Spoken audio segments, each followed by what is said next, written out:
একটা মেয়েকে আমার ভালো লাগে, হ্যাঁ, কিন্তু কলিগের সাথে রিলেশন করা ঠিক হবে কিনা?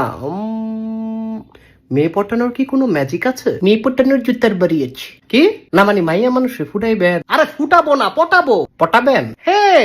তাইলে পটান। আরে এটার জন্যই তো ম্যাজিক দরকার। আমার কাছে তো ম্যাজিক নাই। নেগেটিভ কথা বলবি না তো, এগুলো শুনলে আমার মাথা ব্যথা করে। ব্যথা করে? হ্যাঁ, ব্যথা করে। তুই কি আমাকে ভেঙ্গিয়ে কথা বললি? না না ভাই, আমি ভেঙ্গাইয়া বলি নাই। তুই তো মাত্রই ভেঙ্গিয়ে বললি করে। আমি কোন ভালো কইলাম করে, আবার তুই ভেঙ্গিয়ে কথা বলছিস? আরে ভাই ভেঙ্গিয়ে বলি নাই। তুই কি ভেবেছিস আমি বোকা? আল্লাহর কসম এটা ভাবি নাই। তুই মিথ্যা বলছিস। আমি মধু দিয়া বলছি। এই স্টুপিড কথাকার rascal from the national geographic channel discovery. হ ভাই, আল্লাহ ছাড়া কেউ আপন নাই। Country to country Michael Jackson শিক্ষা সিনে সুপ শিক্ষা বিএমপি। আল্লাহ এই দুনিয়াটা বানাইছে। Your such IIT and abroad here কান মাচি বোবা ইডিয়ট। আপনি যা কইছেন ঠিক কইছেন। তুই কি আমাকে নরমাল পারসন মনে করেছিস নাকি? ভাই আমার কাছে ম্যাজিক